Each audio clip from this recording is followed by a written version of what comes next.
Vous échouez parce que vous perdez votre focus. Ce n'est pas le manque de talent qui nous fait échouer, mais souvent le manque de focus. Tu commences avec passion, mais à la première distraction, tu abandonnes. Tu te compares, tu doutes, tu regardes trop les autres.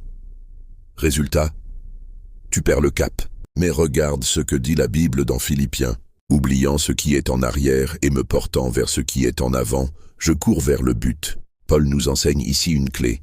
Fixer ses yeux sur l'objectif, pas sur le passé, pas sur les autres, pas sur les obstacles, juste sur le but. Voici comment changer cela. 1. Reviens à ton pourquoi. Pourquoi as-tu commencé? Quand tu te reconnectes à la mission, tu retrouves la force de continuer. 2. Coupe les distractions. Ce que tu regardes trop finit par te détourner. Si ça ne t'aide pas à grandir, coupe-le.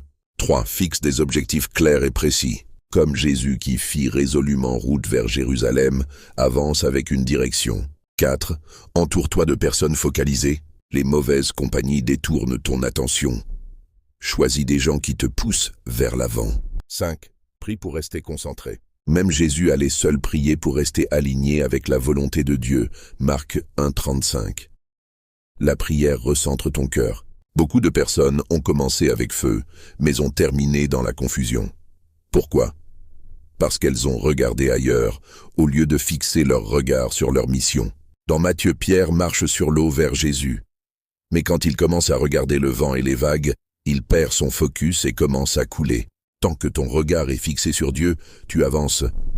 Mais dès que tu regardes tes problèmes, tes manques, les critiques, tu coules dans le doute. 6. Écris ta vision noir sur blanc. Habacuc dit « Écris la vision, grave-la sur des tables, afin qu'on la lise couramment. Une vision claire te donne une direction claire. » 7. Fais une chose à la fois. L'ennemi du focus, c'est la dispersion. La Bible dit « Toute chose a son temps ». Ne saute pas d'un projet à l'autre. Termine ce que tu as commencé. 8. Ne cherche pas à tout comprendre maintenant. La foi, c'est aussi avancer même quand tu ne vois pas encore tout. Nous marchons par la foi et non par la vue. Laisse Dieu te conduire étape par étape.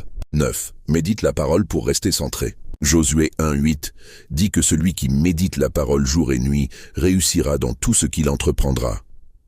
La parole de Dieu recentre ton esprit et stabilise ton cœur. 10. Loue Dieu en plein processus. La louange t'aide à garder les yeux sur ce que Dieu est capable de faire et non sur ce que tu n'as pas encore. David louait Dieu même dans ses combats.